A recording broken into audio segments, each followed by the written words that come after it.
Hello students, welcome to Legacy IAS Academy. In today's video, we are going to discuss about one of the greatest emperor of ancient India, that is Chandragupta Maurya, and he was also founder of the Mauryan Empire. So in this video, we are going to discuss in details about his life, early life, the life he lived as a king, and also the later life as well as the legacy that he has left behind in the history of India. So first of all, to give you a brief introduction about him, he lived somewhere in the time period of 340 BC to 297 BC, and he is also contemporary of the Alexander the Great. He was an Indian emperor who has contributed in finding the Mauryan Empire.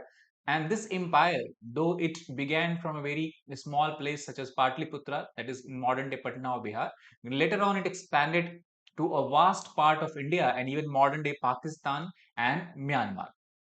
Apart from that, if we talk about Mauryan Empire, they battled with the Alexander the Great, who invaded the Indian kingdom, as we know, somewhere in the year 326 BCE, and he is also said to have played a very important role in preventing the Alexander, who was the king of Macedonia, ancient Greek, from conquering the far side of the Ganges. As you know, Alexander entered India from the western side, and there we have this Indus River, the Hydaspes River, that is the modern time Jhelum River. So his army was able to cross this river, but his army was basically prevented from entering into the Gangetic region. And one of the major contribution was made by Chandragupta Maurya in this particular regard. And it is due to this reason, Maurya is said to be one of the most important emperor in the ancient history, who has played a very important role in uniting the large part of India, which is considered today, or large part of that time, different kingdoms and empires were there, which is currently part of unified Indian territory. And he is also has defeated a lot of successors, the satraps which Alexander have left behind after he went away from India.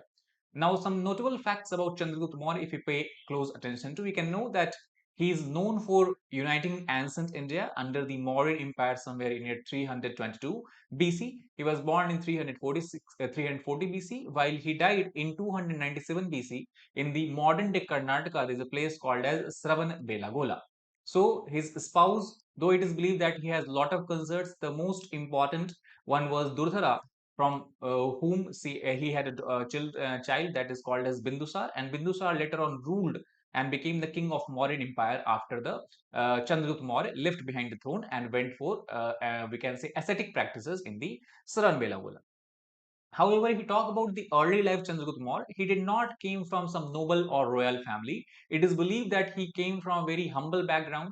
He was born in Patna, which is in modern day state of Bihar, the capital of modern state of Bihar. Ancient name of Patna was partly Putra.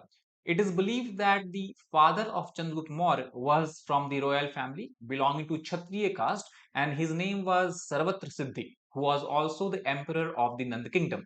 However, as far as the mother of Chandragupta Maurya is concerned, there are a lot of different variations are there. There are different historical versions are there.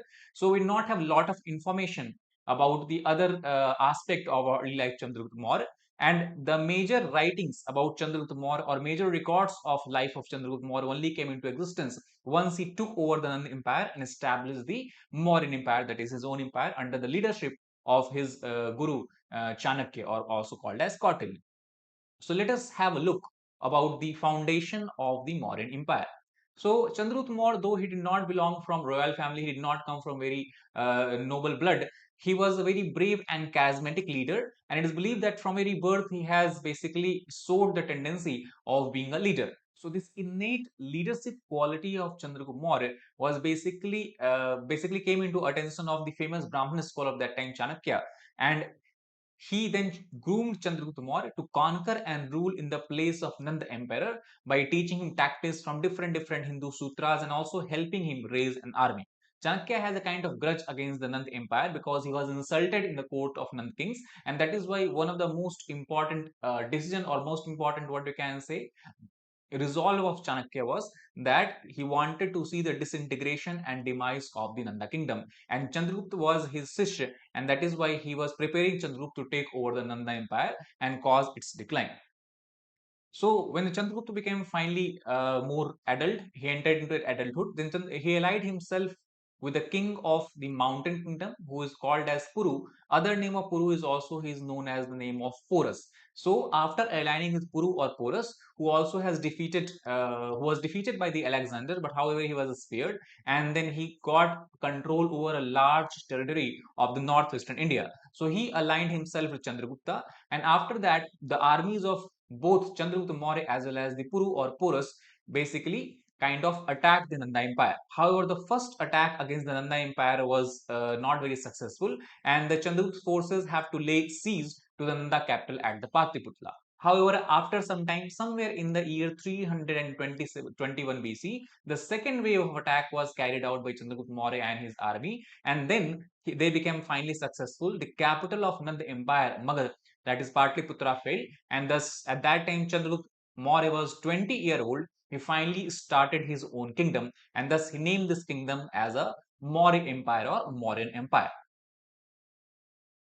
Now we talk about during the heydays or during the pinnacle of the Mauryan Empire.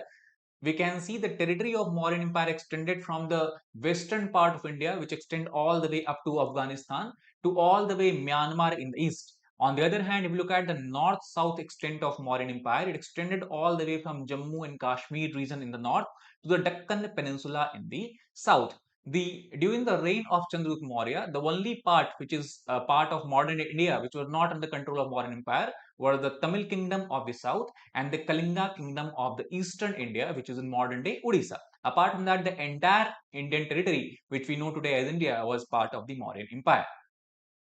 After he established his firm foothold in the Gangetic Delta, he then basically looked toward the east, and it is during this time he had come to understand that after death of Alexander in 323 BC, his empire is kind of weakening, and many of the Alexander generals have divided up the territory of the Alexander and has divided into several satrapies. Satrapy is the word that has came from satrap. Satrap basically means the leader, or what you can say as a ruler of a particular region under the dominance of a central king. So there were several satraps, and they were ruling over different satrapies, and each of them would have a territory to rule. So taking advantage of this disunity among the Alexander's kingdom, by the year 316, Chandragupta Maurya was able to defeat and incorporate almost all the satrapies that were located in the parts of the Central Asia.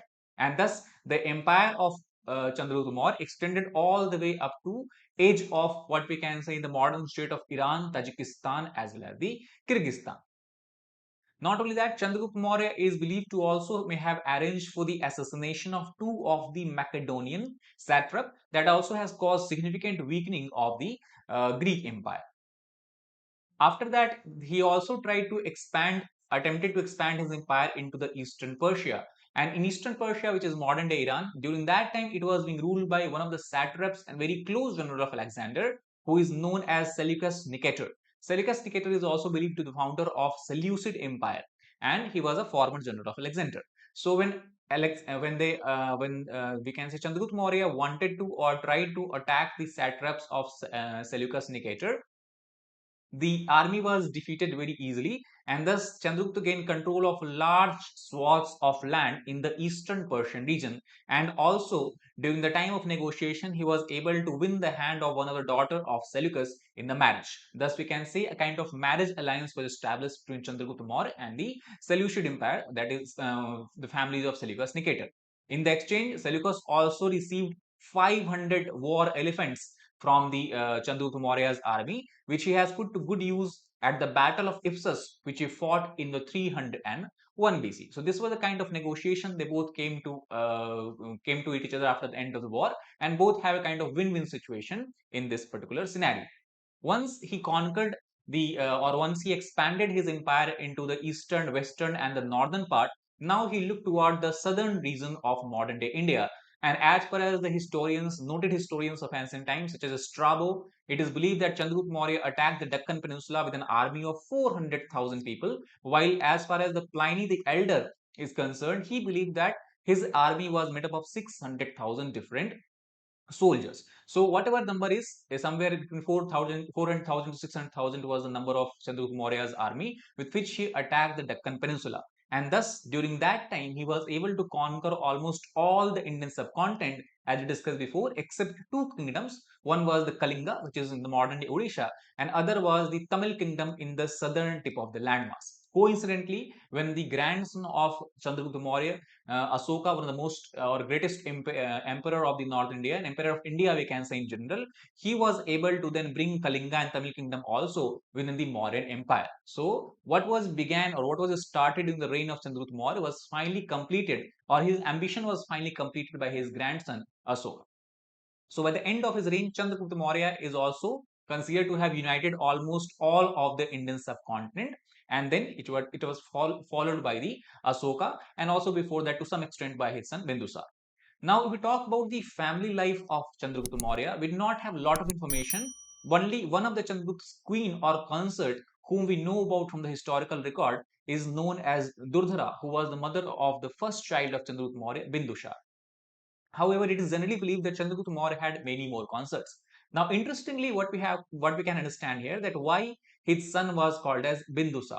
So the story or legend goes as such that since Chanakya was always very much attentive towards Chandragupta Maurya, and he thought that maybe Chandragupta Maurya's competitors will try to kill him by poisoning him, and thus to build the tolerance of Chandragupta Maurya's body against poison, in the food of Chandragupta Maurya, Chanakya used to put or mix a certain small amount of poison. But this was a fact that was not known to Chandragupta Maurya. And that is why when his wife was pregnant with Bindusar, Chandragupta Maurya shared his food with his wife. Due to the concentration of poison in this particular food, his wife died. But then Chanakya came and he was able to do the operation and bring the child outside. The child was alive, but a small drop of poison that was mixed in the mother's blood basically fall down on the head of the head of the child, and it is due to this reason a small bindu, blue drop or blue bindu form on the forehead of Bindushar, and from that his name was given as Bindusar. So this is how the legend and story goes as such. Now, if we talk about apart from this, Bindusar is likely to remember more because of his son than for his own reign. As we know that Chandragupta Maurya, after that most of the people who associate or who remember the king who belonged to Maurya Empire was Asoka. Bindusar's name is kind of faint as far as the historical records or history is concerned, and he was the father of India's greatest monarch, as we discussed, Asoka the Great. Now, after certain years, when he was able to expand his empire to a large swaths of Indian territory, he became very much fascinated with the religion that time, which was just in its humble origin, that was Jainism. And he was very much influenced by his guru Jain saint, who was Bhadrabahu, and he thus have a very ascetic belief system, we can say extremely ascetic belief system, and thus he became ardent follower of Jainism. Now, interestingly, if you compare Chandragupta Maurya and the Asoka, his grandson, Chandragupta Maurya was ardent, we can say ardent follower or ardent believer in Jainism, while Asoka became the ardent follower and believer of Buddhism, and he has made a very significant contribution as far as the expansion of Buddhism in India as well as far beyond the land of India is concerned. Thus, under the influence of Jainism, in year 298 BC, the Chandragupta Maurya finally renounced his rule, gave his kingdom or handed over his kingdom to the Bindushar, his first son, and then traveled in the southern India to a cave which is present in the Belagola, which is in the modern day Karnataka. And there for almost 5 days, he did not eat anything, he did not drink anything, and thus sacrificed his body or sacrificed his life by doing a Jain ascetic practice that is called as Sallekkhana or Santhara. This is the method by which Jain saints try to leave this world, basically try to attain death, where they do not basically consume any kind of food or water, and thus they do this kind of ascetic practices in some Jain cave. So Sravanbelagola was a place where finally Chandragupta Maurya's life came to an end. However, even after his death, the legacy of Chandragupta Maurya basically continued in the Indian territory, and we can say that he is well known as a person who founded the dynasty that would rule over India and the southern part of Central Asia at least until 185 BC, when the Brihadratha, the last emperor of the Mauryan Empire, was assassinated by his general.